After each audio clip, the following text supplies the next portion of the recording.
get into that subject. What's up? What's happening? I see my good people out there. How y'all doing out there in the beautiful world of the woman king? The woman king is taking over. It's taking over the conversation. That's all you keep hearing about. Every time you click online, you hear the woman king, the woman king, the woman king. But we have two women queens here this evening, and we're going to have the bomb diggity discussion about alopecia. And as you guys were coming in, Cheryl was like, how did we get here, Ladosha? To the discussion of alopecia. So we'll wait. Give us a few minutes before a few people come into the chat. We talked because the last time we were here, we were talking about Queen Elizabeth had passed away, and we said, well, let's talk about some other queens. And so Yeah.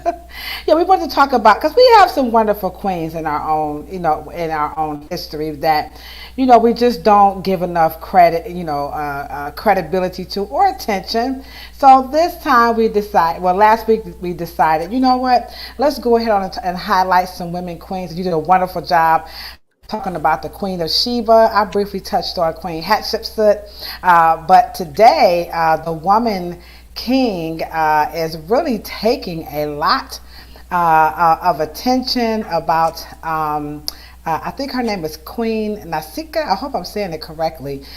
She was a warrior in the Dahomey tribe, and so now you see all of these comments about the Dahomey tribe being responsible, or one of the tribes who was responsible for trading Africans during the slave trade. So, you got any comments about this whole? I'm gonna sip some tea a little bit because I'm still here in ATL. So it's not the tea that I was looking for, but anywho, any comments about this woman king? I mean, any comments about the Dahomey tribe? I'm not afraid to address this, but I just wanted to hear what you had to say about the Dahomey tribe. Some people might be familiar with the Dahomey tribe via Zora Hill Nurse's Barracoon, and the last, I think she interviewed the last known survivor of the slave trade from the Clotilda. I actually listened to the ebook the other day, and so Kudjo is his name. He talks a lot about. He recounts his experience in Africa when the Dahomey tribe, came through his tribe and captured some of them and sold them into slavery. You have to read the book or download the book Barracoon by Zora Neale Hurston, and he gives a very explicit account of the treacherous Dahomey tribe. So, and I'm interested if anybody in the chat has anything to say about this topic before we talk about alopecia. We just want to hear what other people have to say. I'm going to give my 2 cents. But Cheryl, any comments about the Dahomey tribe selling Africans into slavery? And they said they're trying to slight this. Uh, any feedback, any thoughts about it?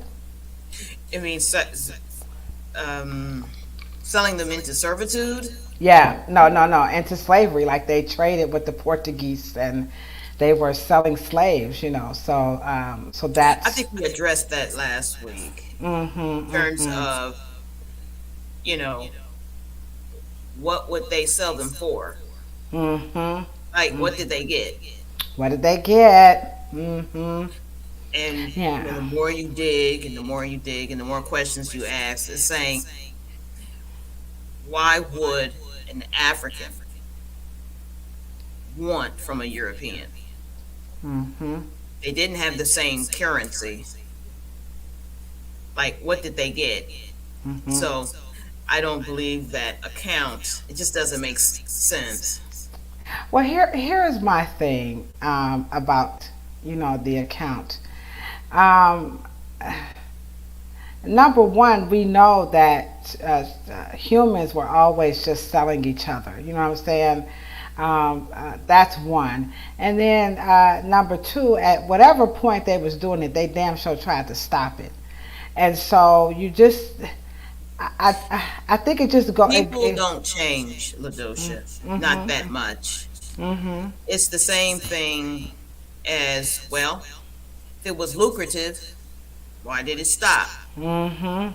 Like when Africans met with Europeans, they didn't all of a sudden have this thriving commerce with people. They didn't have I mean, they had so many more people themselves. Why wouldn't they have a thriving Mhm. slave trade without Mm. Mm. Europeans? That is just a story in, Yeah. well, you guys were selling them. And two, I don't think Africans and black people want to deal with the Arab slave trade, which was many Yeah. years before Europeans. Yeah. They That's think up. the Arabs are our friends, or all of a sudden, so there we were fighting more than Europeans. We were fighting Persians and Arabs Right. way before Europeans. And so that did, and no one ever mentions, oh, well, you guys were having a thriving commerce, say, and selling your people to Arabs. Now all of a sudden, we just had a thriving commerce with Europeans. Mhm. The story and the history does not make sense, and I don't believe it. Mhm. It Yeah. could be Yeah. It doing goes. something else, Mhm. but it wasn't selling people into the hands of Europeans. Right. Doesn't make sense. That makes sense. Okay. All right. All right. Yeah. So we went to see it this afternoon, and Oh, good. yeah, we went to see it, and so I keep reading all this stuff like they're trying to shy away from the topic. I don't think Africans we shy away from anything. You know what I'm saying? No. And that we're all every time whenever we go to say anything about Africans or Africa, you typically get two narratives. Either number one, the most common one that we hear is that we try to romanticize Africa, and then number two is that we were like cowards. I don't like either. I don't like either of them because you said something very important at the beginning of this conversation when you talked about the other side of that story, like what did they have? And I just wish, just for once, can't y'all just tell the truth? Them Right. Europeans, they had nothing in Europe. Nothing. They Well, had a that's one of popular, the things they I had a love the population British. boom. They had a population boom. They had no oil.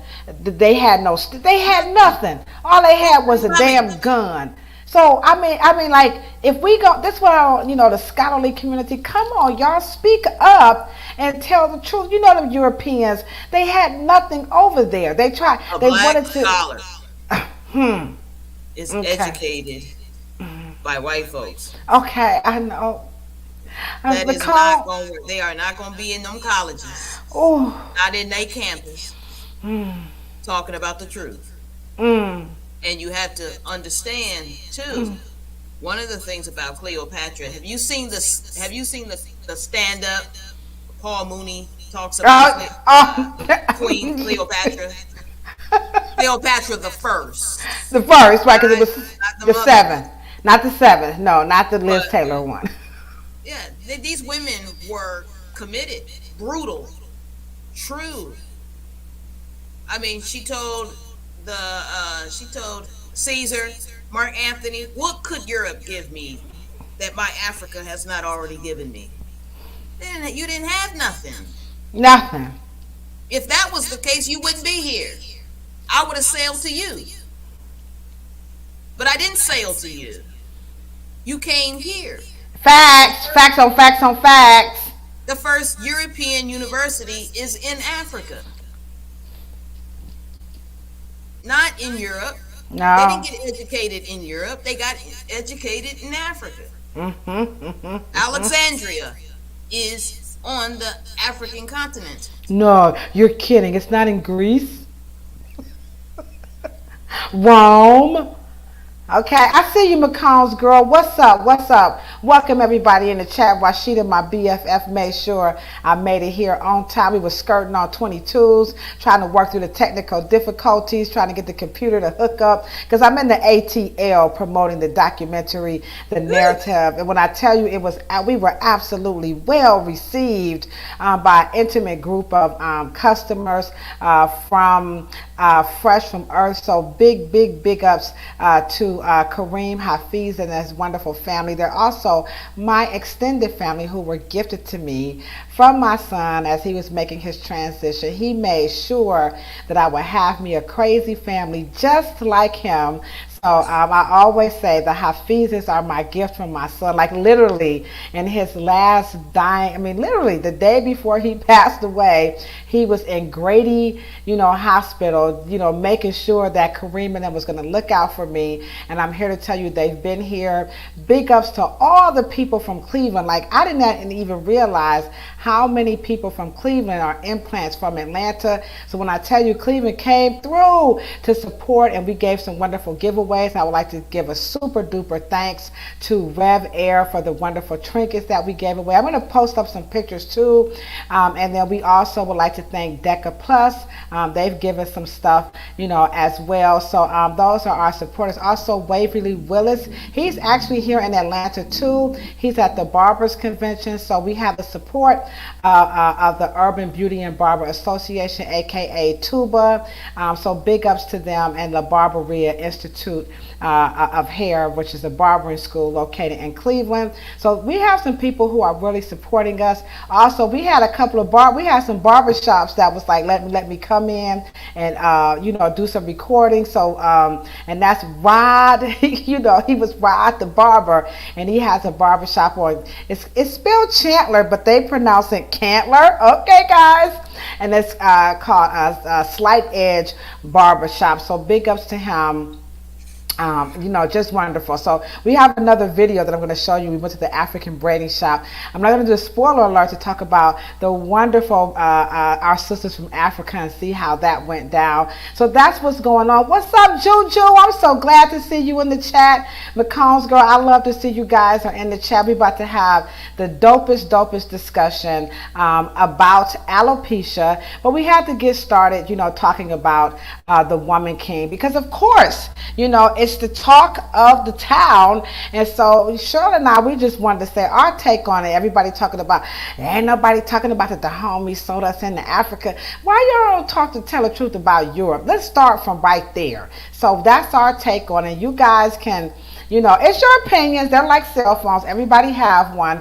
But I'm not for glorifying, and I'm not for, I'm not for the dumb SHIT, which is the name of this podcast, the dumbest shit that people say about black hair. We want to bust some of that up. Yes. So my hair is on fleek. I don't know how, because when I tell you it's hot in Atlanta. I'm sweating over here. Okay. But let's get this conversation started about alopecia. So I know alopecia is a very sensitive topic. So what I'm going to do, Cheryl, is take the conversation from a different angle before we begin to explain alopecia. And so what's going to happen is, as we talk about this, they said, "What's up, Cheryl?" So as we talk about this, I'm going to tell you next week we come back, we're going to talk about those putting stuff on the scalp, like your quick weaves, and particularly on children's hair. That does not get enough discussion because the parents are not aware of what's happening to their children's hair when they do these things. So let's swing the conversation of alopecia from what we see in the hair salon, very common, and it's called traction alopecia. And so the reason why I want to swing it this way, Cheryl, because we do see in the hair salon, and I'm just speaking for myself and all of my other fellow cosmetologists who we've had this conversation, where we see people use alopecia, as an excuse to kind of justify really what's going on with their hair, and escaping what needs to stop being done to their hair. And so I'm just going to give you an example where we will see some women that will come in, and they, particularly when the lace fronts came out, Cheryl, and you had the actress, I forgot her name. If anybody remembers her name, drop it in the chat. And she actually went on ahead and revealed her situation about the traction alopecia, where she was wearing these lace fronts. I think it was just for Hollywood. You know how Hollywood is. And as she wore them and was taking them on and off, eventually she had no hairline. As we talk about this conversation of starting off with traction alopecia, um, the whole hairline thing, can we just start right there, because it's the edges, it's the baby hair. I wanted to get this part out the way first because Naomi Campbell, yes, it wasn't Naomi Campbell, but it was another girl. She played on Parkers with Monique. I can't think of her name, but she played on the Parkers with Monique. And so she was the one to really openly admit that it was the weaves that played a role in her losing her hairline. So can we just start from there when we see, because it's really big now that you're going to glue the stuff on the hairline, you're going to sketch out the net, put the makeup on, do the melt, and you're going to bring down the baby hair, and then you're going to look as natural. Countess Vaughn, thank you. That is her name, Countess Vaughn. And so she was the first one to openly admit. Naomi Campbell never addressed her hairline, nor did Susan Taylor. But this young woman, she came out. So can we start right there with the hairline when it comes to traction alopecia? Um, Make sure you mute your mic there. Let me say first, the dermatology industry and the trichology industry um, misunderstands black hair follicles, or just misunderstand follicles, period.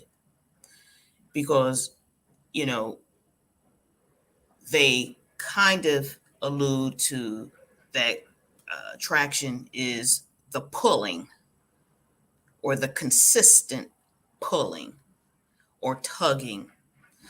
And I will tell anyone in the boardroom with any uh, cosmetologist or trichologist, it is more of a weight alopecia than it is, just pulling. No one pulls their hair consistently.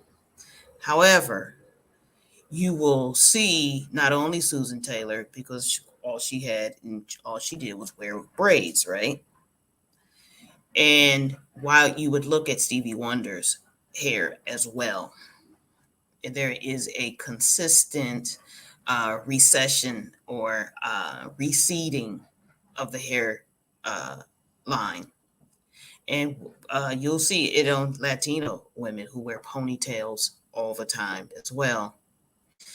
But for us to talk about traction alopecia, most people will just talk about the alopecia in in conversation in terms of after the hair is out, or after all the genetic material is not regenerating.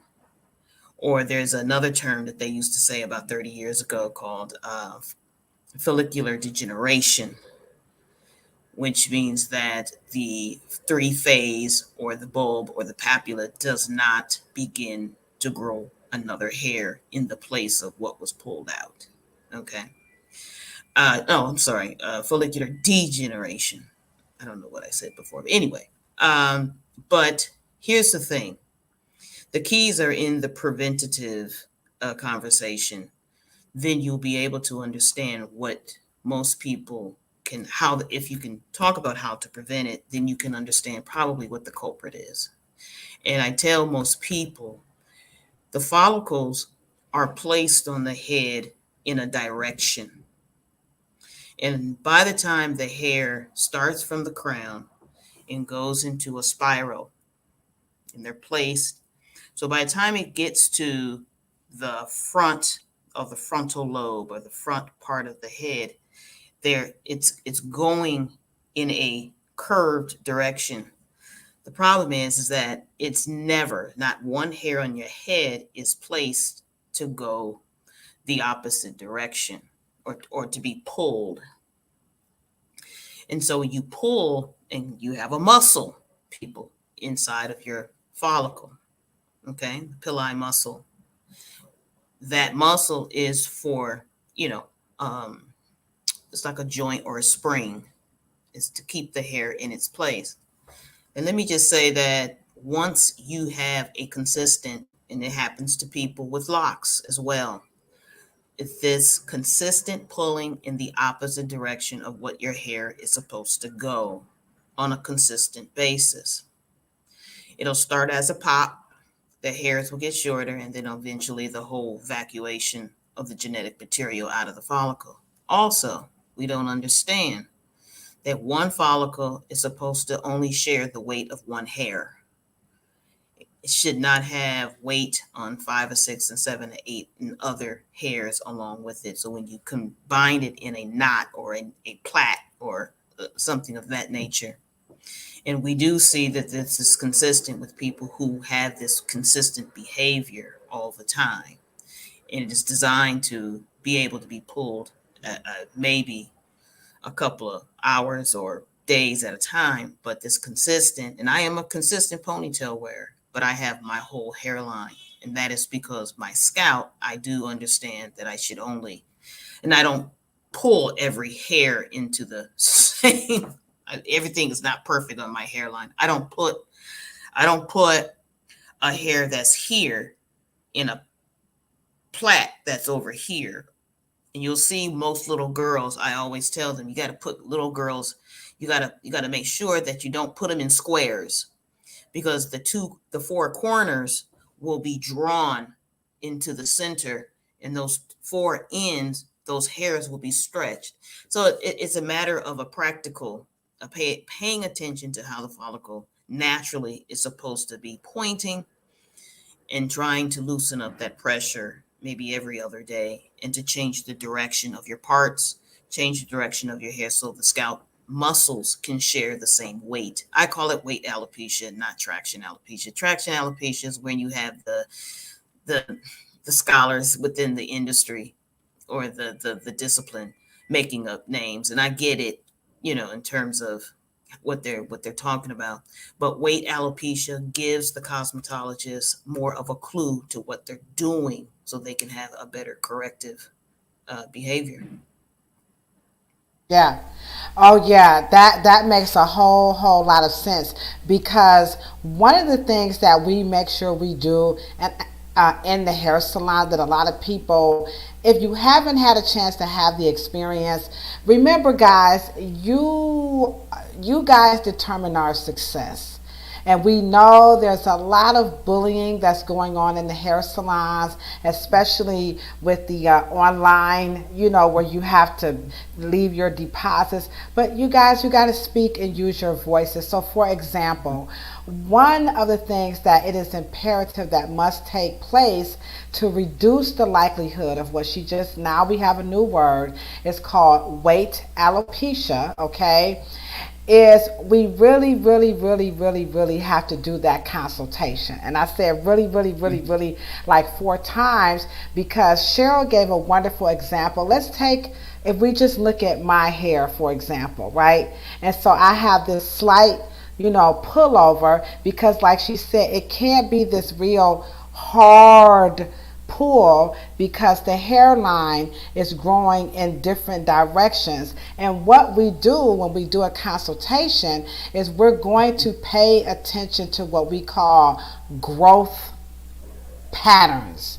And growth patterns are what's going to set the tone for the success of the current hairstyle in place, the hair as the hairstyle as you live in it, and then when you want to come back and return. So this is not a vicious cycle just to get you to come back. It's a on purpose analysis of what's happening with your hair so that in between salon visits, you all aren't undoing your investment.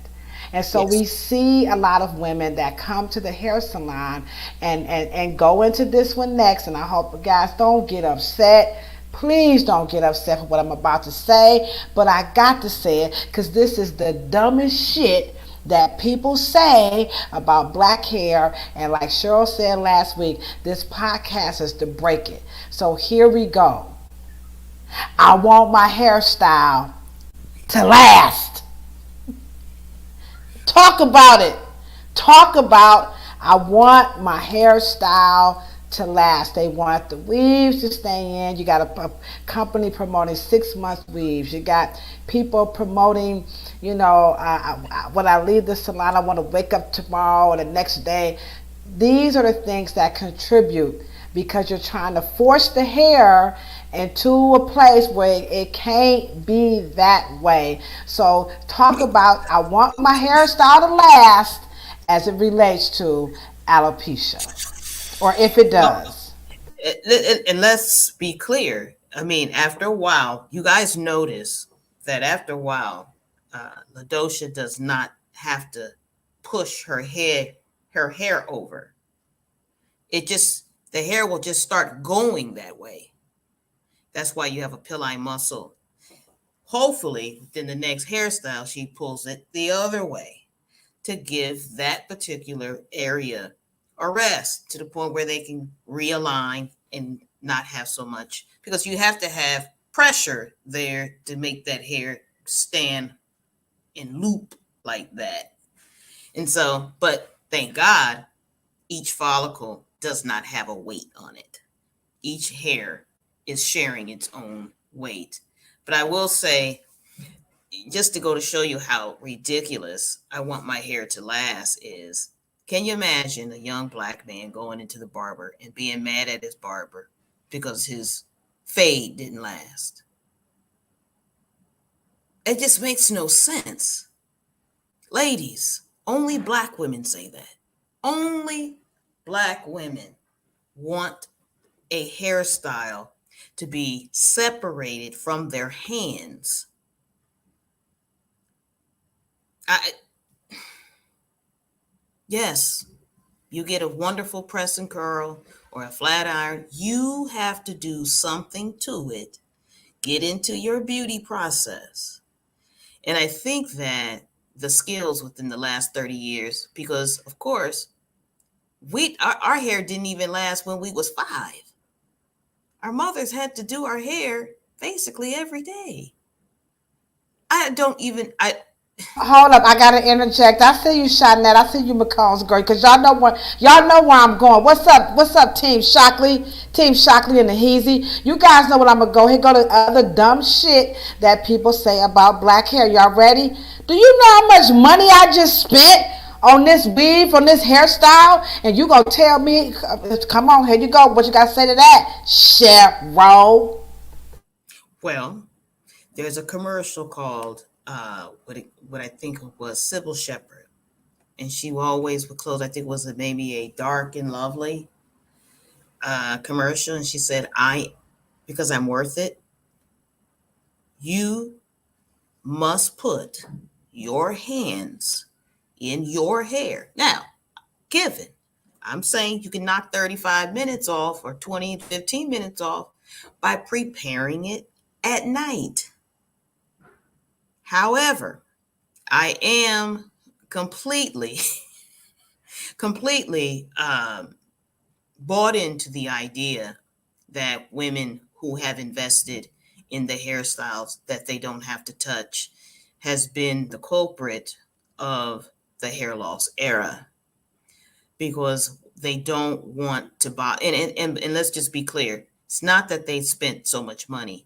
They are bought in to corrective hairstyle or protective hairstyles.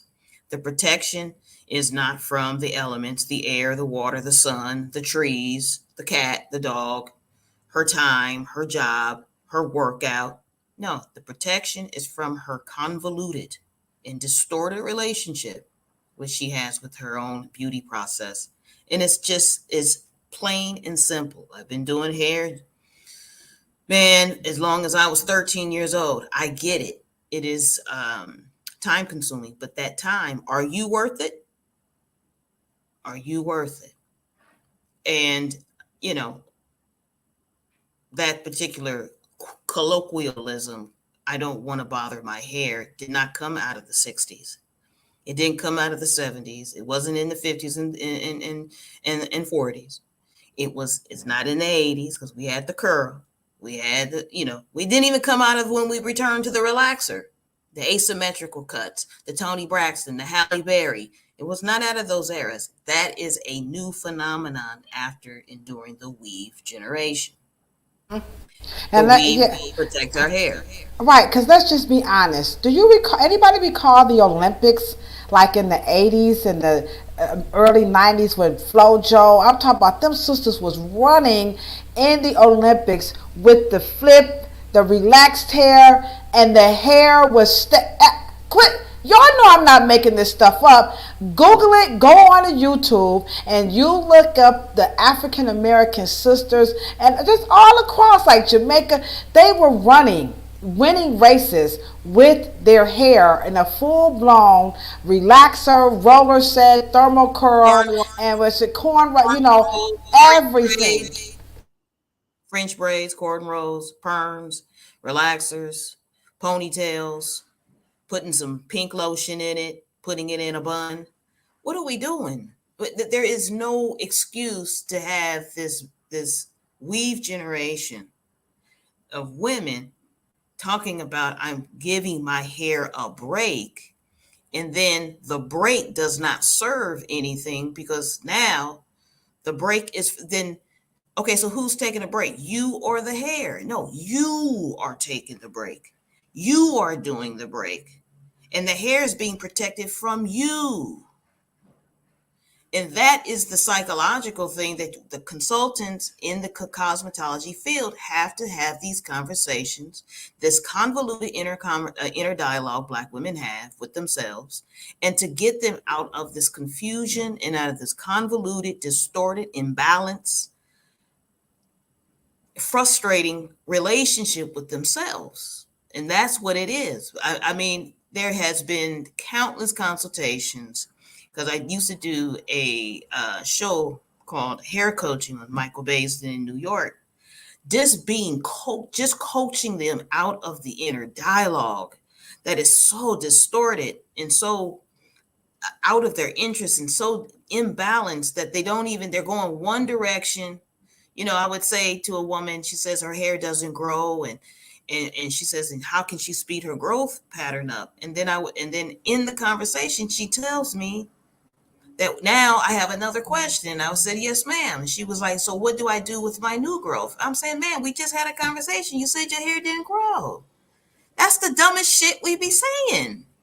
And so we can't have it both ways. And when Black women and I'm not even thinking that the conversation is cosmetic. Hair coaching is not cosmetic. This is a psychological realignment in our beauty process as we relate to how important we are, how well we advocate for ourselves, and how well we take care of our self-care and our value system in dealing with us with our most prized possession, our hair. And so that is actually where the crux of where you see the hair loss generation, because we don't have it over a span of generations. We have it at these spurts. And what is going on in these spurts? And it's usually a psychological epicenter in the whole conversation. Okay, so let's go a little bit more into the topic of alopecia. So you see the build where we're going with this, guys. So next up, we hope that by now you're understanding the very dangerous And when we tell you this is a very dangerous situation, it's very, very dangerous to remove yourself from any level of involvement with your hair on a daily basis. Because the most common way that a woman discovers, at least nowadays, because, and I'm not saying alopecia is new, but it is new in the lexicon of hair issues. And the bulk of it, like we said, is really coming from weight alopecia. But the number one way that we see in a hair salon that a woman or a man will notice that their hair is really like profusely balding in spots is when they come out of those hair additions, or they've in those locks, right? And they haven't been involved with their hair. So go a little bit more into what can a person who's involved with their hair, what will they see as the hair, because alopecia is going to give you a sign. But if you're all tucked away, if you're all locked up and you're just letting these locks just go, and you're putting all this goo on there, what signs, what are some of the benefits? What can they see with their own hair when they're involved? And then we're going to go into can you slow down hair loss or anything like that in alopecia? So you guys get ready for the truth, about what they don't tell you at the hair salon, and maybe even, as we can see now, the dermatologist's office, when you're talking about protective styles, keeping yourself away from your hair, your locks and things of that nature, and then you miss it, and then you come to us, and it's like in a real bad kind of way, you've got spots everywhere. There's a clue. In I had a lock client, and he was a male, and he started seeing the fact that some of his follicles begin to degenerate, which means that people who are chronic lock wearers, okay? So the two things that I told him to do, I says, listen, because men are not protective styling when they wear locks. Let's just be clear. They're wearing a cultural expression. But when the North American black person goes to a lock shop and they take these little sections and they twist them and they want their hair to mat, and then they create these tendrils, and then they take a hair that is supposed to grow out and have no weight, and then they grow locks, and then they wear them extremely long and they begin to be so heavy. And then you will see people who wear locks that did start out with thick hair, they now have very thin hair. Okay, their locks are very further apart. And so when you create a phenomenon such as protective hairstyling, and with that French braids and cornrows have not produced the same hair loss that a lock or a hair extensions. Why? Okay, dermatology can't answer that. Only black cosmetologists can answer that. Now, once I tell the young man that you have to take those locks down and you have to do what the Caribbean community does, the difference, the reason why you see a Bob Marley not having that thinness, that shiny, inflamed scalp that you see when you see the modern lock wearers of today. The hair gets real thin, the locks become further apart, okay? The spaces have no hair in them. The scalp is puffy and it hurts and it's inflamed, okay? Which is an autoimmune response, okay? Now, my goal is to say, well, if you want to wear the tradition of locks, you have to let the whole hair mat, not pull the hairs apart. Don't pull the hairs apart and twist them, because you're going to twist them and you're going to pull them down. And see, and that's weight alopecia. Okay. If you let the hair hold you notice real true Rastafarians, their whole head is matted at the base.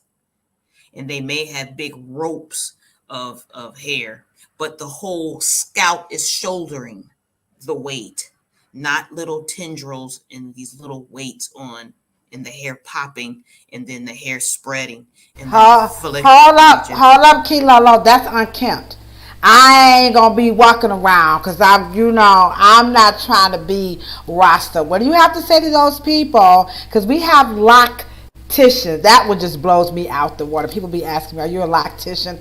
I'm like, "Come on, man, come on, cut this stuff out. Well, Please well, stop it." Well, because that tight stuff is very dangerous. well. But Let I'm me just ask you a question. speaking up for my people. Let me bite. Okay, but let me ask you a question. That would be protective hairstyling, but you don't want to do that. You want to wear a cosmetic style that you and your personality want to wear because it looks good. But if you were protective hairstyling, you would protect your scalp first. You would protect the follicle first. But you don't do that. You wear a cultural expression, put it under the auspices of protective hairstyling, and you created an act that does not protect you from alopecias that causes disorder and dis-ease on the scalp, creates an autoimmune response, and then interrupts and disrupts the triphasal um, process of hair growth, rest, and evacuation, and then it begins to prematurely pop. Then the follicle degenerates because of this consistent inflammation and wound healing process that these particular styles and tightness and hair pulling disrupts the harmony. So you cannot be protective styling, because if you were protective styling, you would protect it at the scalp level. And some of these things are painful within the next 2 weeks until they wear off and your hair grows a little bit and then the braids loosen up. But you guys leave the salon and you know doggone well that you don't feel good. And so you cannot be protective hairstyling and you progressively see your hair getting less and thin and thin and thinner. That is not protective hairstyling. That is a misunderstanding. Dermatology has a misunderstanding. Trichologists has a misunderstanding. And cosmetologists have a misunderstanding on how afro textures and afro follicles work. And if you understood that, we would not be doing some of the things for as long as we are doing them. We probably would be styling with these particular cultural hairstyles that we call locks and braids and cornrows and French rolls and all this other stuff. But how long can that follicle support that particular hairstyle?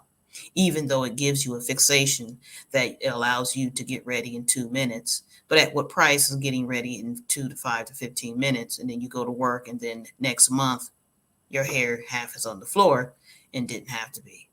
That could not be protective hairstyle. And you're absolutely right, because we really do see this happening in the hair salons, where, like, when people come to me and they're looking for the lock service, the first thing I make abundantly clear is that it is still a hairstyle, because people will ask me all the time, "Do you specialize in natural hair? Are you a loctician?" I get those questions all the time, and I proudly say that I am a cosmetologist, and this is why. Because a cosmetologist, they do train us. I know we don't get a whole lot, but we guarantee you they do train us and barbers to identify these things before. We can also forecast and let you know if you're a good candidate to even wear these types of hairstyles, because they are not for everybody. So we're not beating up on people who want to rock your locks. We're not beating up on people who want to rock your weaves or your man units, because after all, it's all about, still looking good. We're talking about when you remove yourself, because they give you that fix, that time fix, that cute fix, and before you know it, you really won't have, any hair. And so what happens is the alopecia. Now I'm using the Jada Pinkett. Now, I could be wrong, and I hope you tell me that I'm wrong. And then in my little promo for this live, and Maya, we're going to get to your question too about naturals going back to relaxers. But I deliberately picked Jada Pinkett because we see this a lot where people who have removed themselves from their hair care, and then when their hair comes out, you know what I'm saying? Now it's the alopecia. Now I deliberately did this. I deliberately went through a lot of Jada Pinkett's hairstyles. And we can see where she, and I'm not her doctor or anything like that, but we can see that clearly, in my professional opinion, that her condition definitely was exacerbated by the inconsistent hairstyling process that did not have any attention given the texture of her hair. Whoever the technician was, if they were licensed and they were educated, they would have been able to tell her in advance. And I'm not saying that they didn't, but she really wouldn't have been upset about the G.I. Jane joke, because she would have heard this over and over. Listen, girl, you can't keep doing this to your hair, particularly when you look at the different, as you would see, the weighted hairstyles. Jada wore a lot of weighted hair additions, and we know Hollywood. She talked about Hollywood making her wear these things, and now we see people speaking out, and Hollywood is really trying to get it together. But for right now, they haven't got it all the way together, but they're there. So let's go a little bit into, more into that responsibility, because now we're going to build right on up to, what alopecia really is, because the cosmetic stuff is taking over the seriousness of people who really have this disorder. You have to also pay attention to what her scalp looks like. And her particular condition is systemic. It is a when the you have to pay attention to what the scalp does, meaning she has no more follicles on the surface of her skin. There is not That is not like a healthy young man and you take a double aught blade and you just go clean on the and take a number double aught or a number one blade and you just go all over the head, and you can see each follicle. You can still see the pores. You can still see the sweating. Mainly when the scalp is degenerating. It is degenerating because of the inner root sheath and the hair follicle is dying. Okay. That is a hormonal and a disruption and imbalance in her immune system and how it is distributing her resources and shutting down the whole cellular degeneration plant in terms of the distribution of her resources, why the body has allowed her to totalis out. But the scalp is so clean and is so shiny that is not cosmetic, that if it was cosmetic, she would still have a fatty, healthy scalp. It would still be yellow, like vanilla, just like mine and yours is, depending on your complexion. But there is no healthy scalp there. And so I believe that was probably exacerbated during some really traumatic distribution of some inner steroids and I'm talking about her natural steroids. I'm talking about her cortisol and talking about the insulin. And the wonderful thing about it is that she's a thin woman. So and let me just say this, I do not work with, in my cosmetic practice, and even though I don't practice a lot, but I do not have partners as dermatologists. I have an endocrinologist, and I choose to have LBGYNs. And maybe she is grossly malnutrition, and I'm not talking about just, oh, you can eat your way to healthy hair. I'm not talking about that. I'm talking about when the body becomes traumatized. There is some issues there. Maybe, I don't know if it runs even in her family, but I will say this, that it is a great combination. But someone who did see her begin to thin, and I don't know how much they could have reversed it or preserved what she did have, but I don't believe hers to be cosmetic, because when you take a look at the scalp, it is as clean as my cheek. And so when they close, when those follicles close like that, there is something systemic, and usually alopecia totalis, once it begins to ball, just like a man who has imbalanced, or the Y chromosome has taken over the cellular production.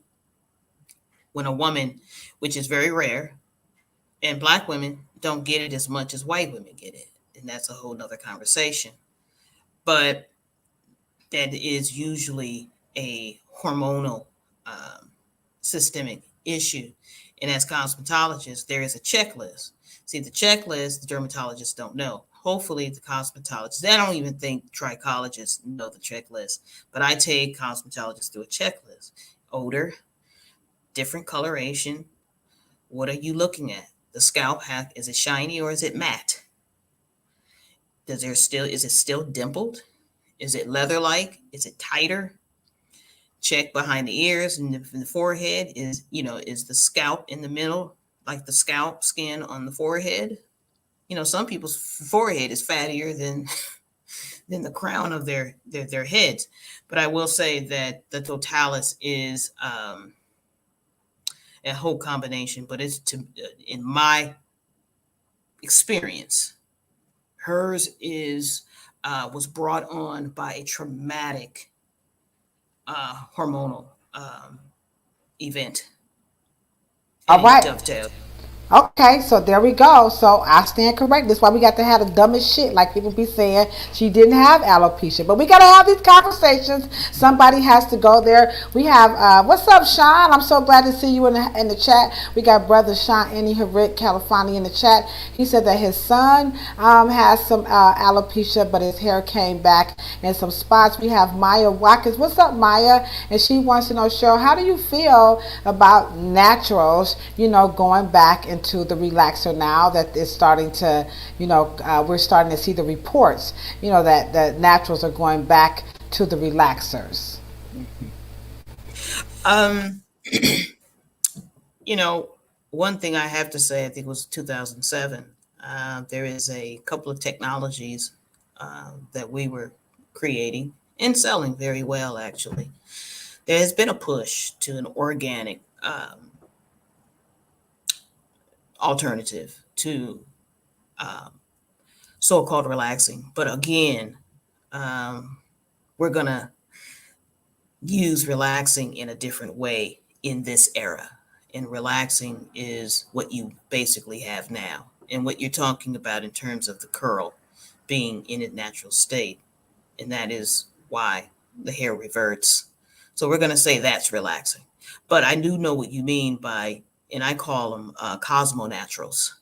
And so Cosmo Naturals, when you want the ultimate texture transition and you want to be able to cosmetically, in an organic way, look like Ladosha one week, and then you want to enjoy the full dominance that curly hair types give you. They give you a range of choices to wear it wavy and transform into all types of curl patterns, regardless of but returning to the present day technology, which is, you guys are only going to go back to a no lie, or, there's only two salon treatments in the salon arena, basically, no lie or a lye base, which is salt base, and sodium base, or a calcium base.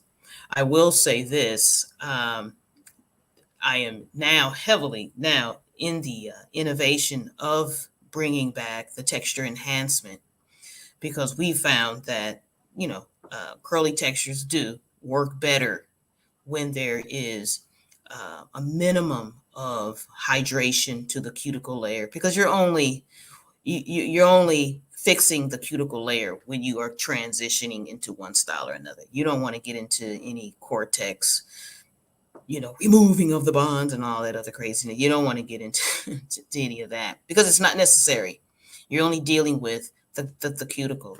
And so we have to, which is going to be challenging, because Now the Cosmo Natural is gonna now what gonna have to ask the industry as a whole to get into their labs and to get into the alternative solutions like organic texture enhancements instead of straighteners. Does that make sense? We're not doing straighteners. We are past that. We did that in the 60s, 70s, and 80s and 90s, and we did that. So what you're saying is, and this is to answer your question, Maya. You're saying that being able to have a combination of wearing your hair like mine and then going back to curly, you see that as an alternative versus people just giving up on the natural hair and just going straight back to a relaxer. What you're looking to offer is a chemical service that will allow them to be able to do both, because it is true, guys, in the science we do find that the curlier hairstyles, they just work best. I know people love their locks. People are just, oh, I'm so proud, I'm so happy that I locked my hair. But I'm telling you guys, how they said, we got some bad news, we got some bad news. And the bad news, I'm telling you, them locks are bad news, man. They're cute.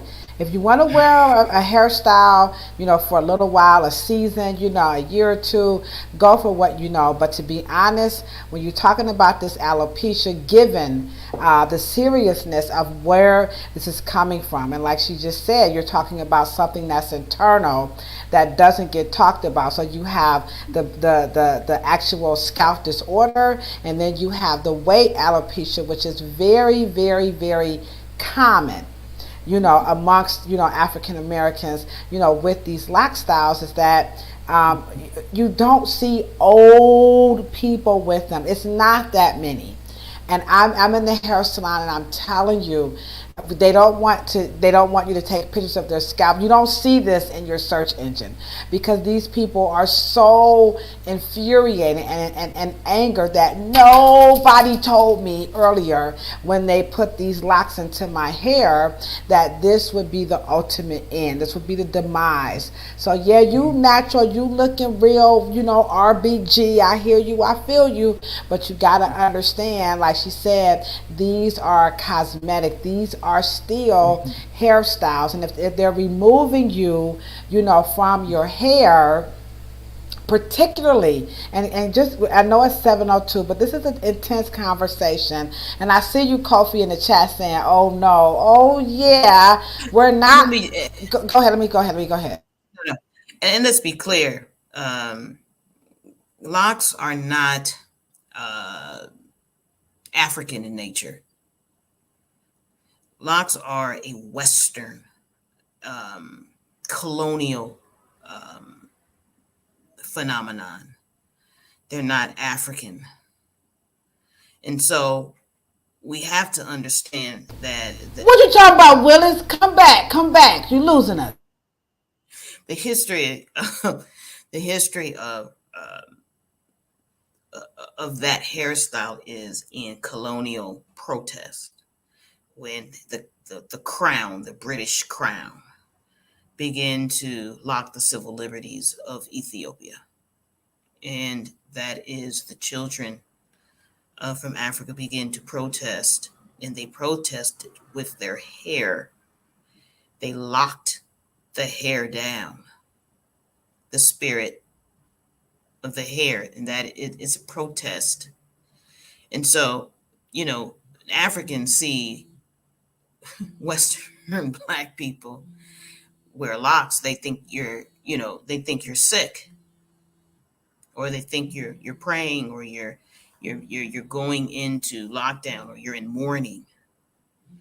But it's a Caribbean, it's a West Indian thing, but it's political in nature. It's political, and it's making a statement. But of course, black people, even through our orphan mentality, we want to belong. And so that's one of the wonderful things about being Black Americans and in blacks in the Western world, is that we take things that are meant for one thing and we create other hairstyles. But I just wanted to just say that, because most black people don't want to tell other Black people the truth about that, the roots in making the hair matte.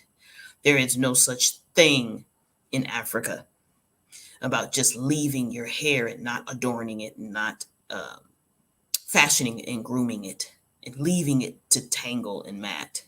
And so I would like to just be able to just say, in terms of, if we knew that that particular hairstyle, in terms of us peeling and creating these little teeny weeny locks and all of these things, would cause the the hair to accumulate into a tendril and making the follicle that's only designed with one hair to hold the weight of waste and hair that is locked inside of that. If we would have known that, and if somebody would have just said, you're only going to wear that 2 or 3 years, please cut it after that, but we have warned them years after years after years after years, that we think that cultural expression is so far from health, that the health conversation is not in our cultural expression. Our cultural expression is supposed to be changed quite often. The health of the scalp is not part of our cultural expression. We need to make sure that we separate them. We definitely most certainly have to have that conversation. I see some oohs and some ahs and some hums and some hums about this, and and again, this is why we're having this conversation, because when we're talking about alopecia, if you're wearing your hairstyle in a certain kind of a way, you may not be able to see this happening in advance. So, with that being said, can you stop? If you have this scalp disorder, is it a disorder? Is it a disease? Can you slow it down? And let's take that from there. Once the follicle begins to regenerate, the problem is what you took away. It doesn't come in a jar. So when you stretch the pili muscle, once you are putting the disorder, not it is a malfunction, because of the follicle have malfunctioned and pulling. You can't, unfortunately, go buy genetic material for follicles at CVS drugstore. So unfortunately, what you can do, and I will be the first cosmetic trichologist to say this, and cosmetologist to say that, it is not about preserving and putting back and regenerating the follicle that is under stress and duress. That's not the point. The point is allowing the immune system and the cell generation to start back up again, and you guys making the scalp conducive for the right environment for it to do that naturally. Because you disrupted it at a level that you can't put anything back into it. But you can stop it from spreading. And you can't, unfortunately, do it by nutrition. You have to do it by stopping and reversing the behavior.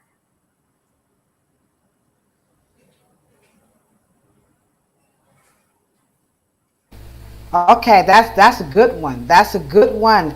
My degree is in social science, so you guys know I love the whole behavioral part, because after all, that is how I became a licensed cosmetologist.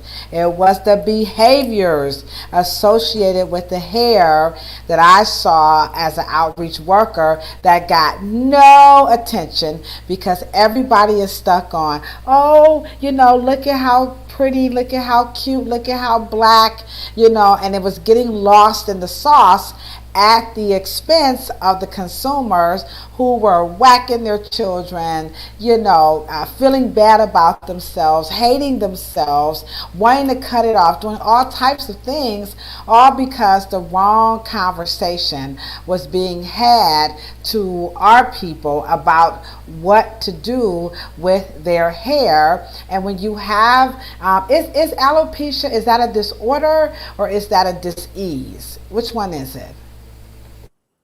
Good question. A condition is something that happens over time. The disorder, it means that you are disrupting a natural process, and that is the wound healing. The condition is the end result. The dis-ease means that there is a consistent hair loss happening, and you can mitigate it with medication, and it's not a dis-ease. It's an event. Menopause is an event. It only happens one time, and then according to your resources and how healthy you are, on how the body begins to recover and how the immune system allocates the resources that you have there. But it's more of a disorder. And like the young man mentioned, that his little boy had some spot, the hair evacuated, that was much more of an areata. But that is that is an autoimmune problem, not as immune system, okay, or a fungal or bacterial, which is, uh, those are things that you can deal with by antibiotics, or you can buy antibiotic topicals or corticosteroids. But unfortunately, follicular degeneration syndrome, it is once, because it's inside of the manufacturing plant. It's inside of the hair follicle itself. And see, once you pull the whole cord out of the wall, there is no electrical impulses. There's no communication at that point for the immune system to begin again. And that is why when you determine the percentage or the ratio of what, depending on the section in the area on the scalp, what part of the hair is degenerating. And usually the less fatty portions of the hair will degenerate first. But let me just say this. It could be hormonal issues like cortisol. If that is the systemic cosmetic hair loss, is a little harder to correct, because at that point, it's all a waiting game, because it's all based on the immune system and how it allocates the resources to create the cell production again once the pathogen or the irritant or the hormones begin to settle. And you have to determine what is going on at the time. And the diagnosis and prognosis has to be symbiotic, in the product choices that cannot disrupt what you're trying to do. Hopefully you can just keep the environment acidic, keep it the hair alkaline at the same time, and try to keep the environment the best balanced you can, so the immune system and everything works in concert with each other. I can't hear you. Sorry, I'm sorry. My mouse was kind of sticking here. I hope you guys are really taking to heart, what we're saying and the seriousness. And that is, it's something that your parents say all the time, what lies beneath. And Yes. so when we hear the conversation of alopecia, it never goes this way, guys. It never goes the way it goes this way, particularly for African Americans, because it blames. That's why I came into the discussion this way, because everybody wants to jump on that bandwagon and blame it, on this condition or disorder, as we've just found out, called alopecia. And what we're saying to you guys is that these are behavioral problems.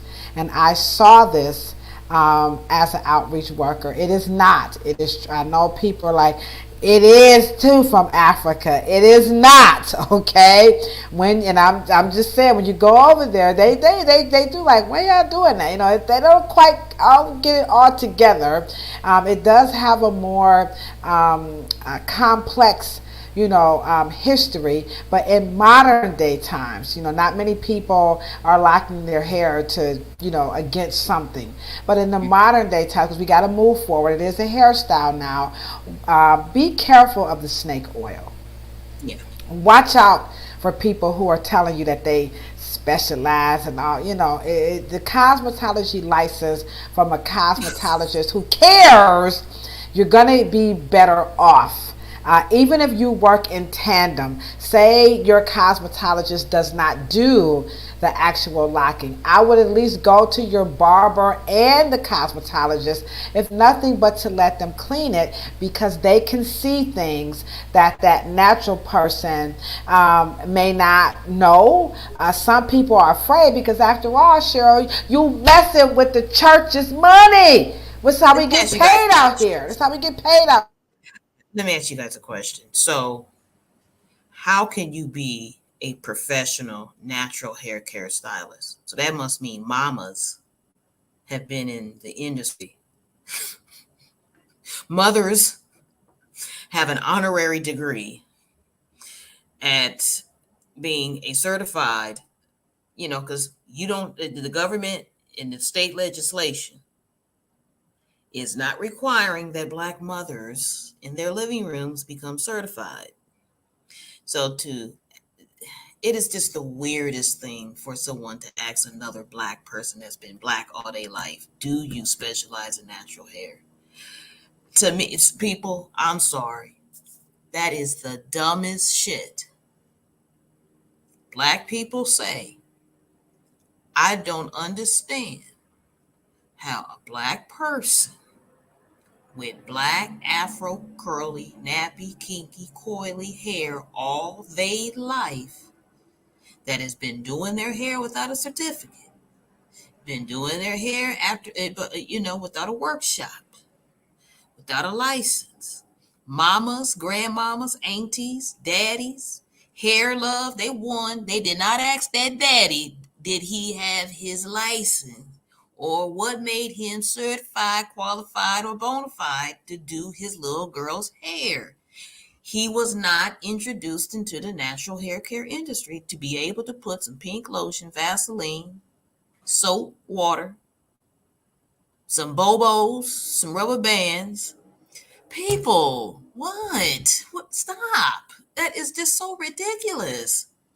And everybody, Black, need to get out the natural hair care industry right now before you screw it up and you give it to white people. And then you're going to find out, because we were in something that we are in our homes. We are in the natural hair care industry when you are Black. You are already in it.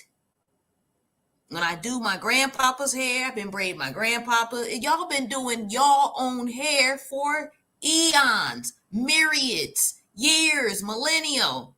You didn't need to have an industry called something that's you. And that's completely, this is creating another issue. We're creating more issues. And we're becoming so much more confused about what we're talking about while we are trying to problem solve. And I'm talking Japanese, I'm talking Black and Swahili and Fulani and Hausa, and everybody's trying to talk English, and we don't understand each other, because I believe that we just need to get back in one industry, Black hair care, and can we simplify all of the vacillation and the convolutedness on we just. Yeah, we have to get it together, guys, and we're gonna do that. Number one, by being here for you every Monday. That's number one. We stay, come back and see us. Don't forget, if you are in the chat, either chats right now, we need you to go ahead on number one and hit the thumbs up button. I know this has been a very difficult, conversation, because we got a lot of crickets going on here. But at the same time, we hope that we are. I think Wayne Dyer always says it best. You gotta that feel good area. Sometimes you got to mix it up, and you got to feel uncomfortable, fart, sweat a little bit, so that you can grow. So this is a growing moment. We're not anti, weaves and locks and all this, that, and the third. What we're talking about is, in the process of you receiving these services, be involved. Don't throw out. I tell cosmetologists here, please don't throw out your cultural practices when you get the license. The cosmetology license is really about that public safety and sanitation and giving you that level of expertise that you can't get at home because those are two different dynamics, okay? But you still need to have both because she just told you they are not studying us in those walls of those universities like you guys think they are. Dr. Willie Morrow, Cheryl Morrow, and their cohorts are the founders of this thing called Afro Cosmetology. We have this platform. We also have this documentary. It's called The Narrative. This is a documentary that dead on confronts the miseducation and misrepresentation of Afro hair. And this conversation today, we hope that it took alopecia conversation into another direction that it rarely gets taken into, and that is behavior. Next week we're going to come back and we're going to start off with children hair care and their issues, because if we could do this, change it now, then maybe our children of tomorrow won't have these issues that we're having today. So we have to talk about children's hair care. I'm going to go a little bit heavier on the posting next week about this topic because it's very, very layered, and it's going to be in two parts. I'm going to tell you that right now, because we have to start out with the role that the parents play in their child's hair care. Okay, that's what we're going to start off with, that off the rip, and then we're going to come back through and then we're going to talk about, what are some safe hairstyles that parents can do, hairstylists, natural hairstylists, locticians, whatever you guys want to call yourselves. Cheryl and I, we are here for you. Bring your questions, be ready. We kept you guys' attention, so we appreciate that. Nobody dropped out, so I guess this was something that you guys wanted to hear. So again, don't forget to hit that thumbs up. Yes, so any questions in the chat, come on guys, now is the time. We're here for you. Thanks for the love on Facebook. I appreciate you. I see you over there. Any questions about this alopecia, maybe your hair in general, maybe you were diagnosed with alopecia and it's something about that diagnosis left you like unanswered, like, okay, I've been diagnosed with this and I'm not where do I go from here? So we'll give you guys a few minutes to drop some questions in the chat, but as they're doing that, Cheryl, just kind of give us some wrap up about solutions. A little, just reiterate the solutions for this, if it's any, and what we see in the future about this whole hair care thing. For people who wear locks, just know, if you're going to wear them, especially as a lifetime or as your identity, allow the hair to rest on your shoulder. Once they start going past your shoulder, the hair has no way to share weight. And if you're going to make sure that you keep the weight thin and you keep it above your shoulders, and then you cut them and replenish them often. Same as extensions with little girls, but I know we'll talk about a 0 to 13-year-old scalp, which is critical. But the weight alopecia is so much more inclusive, and it should be able to give the cosmetologist.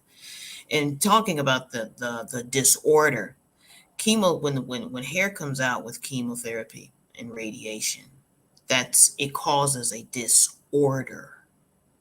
Doesn't mean that the body's not going to regenerate, because there's nothing wrong with the follicle. It is something with the cell resources. The body is under trauma.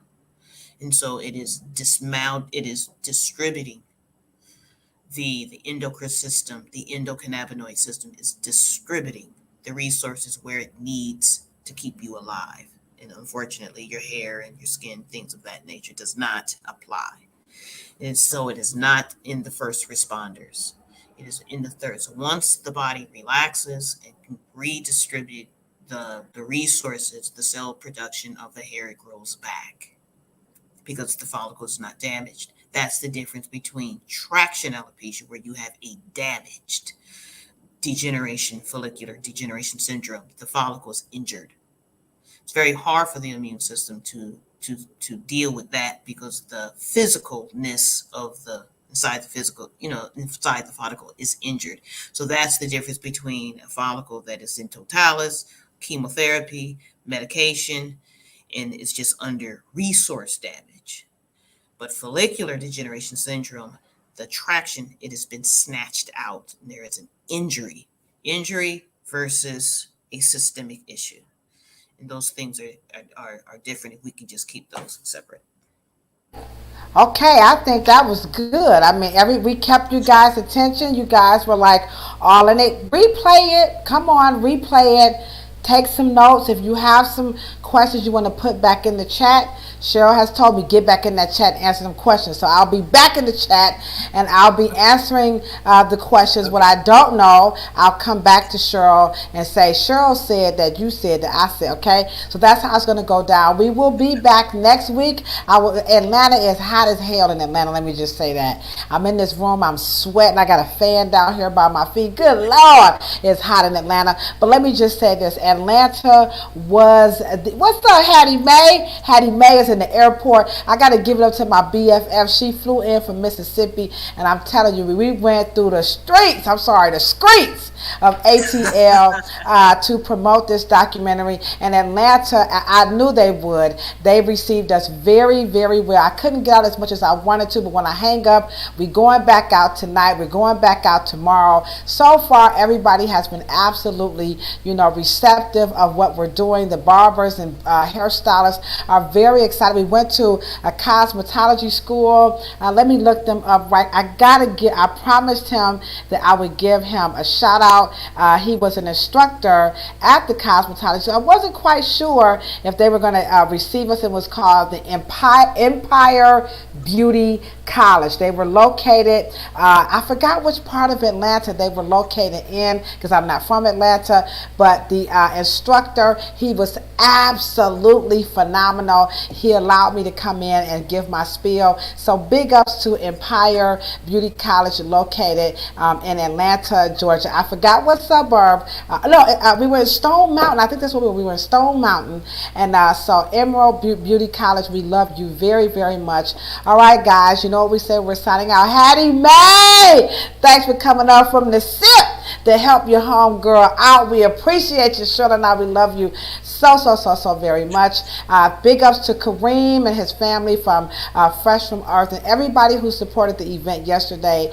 We appreciate you very much. We'll be back next week. And you know what we say when we're always signing out, right, guys? We're always talking about a whole lot of peace, most certainly a whole lot of love, for sure a whole lot of hair. But check this out. If you ain't got no hair, don't want no hair, can't stand hair, hell, you plan on cutting it off in 2022 because you do have some bald patches. You know what we say?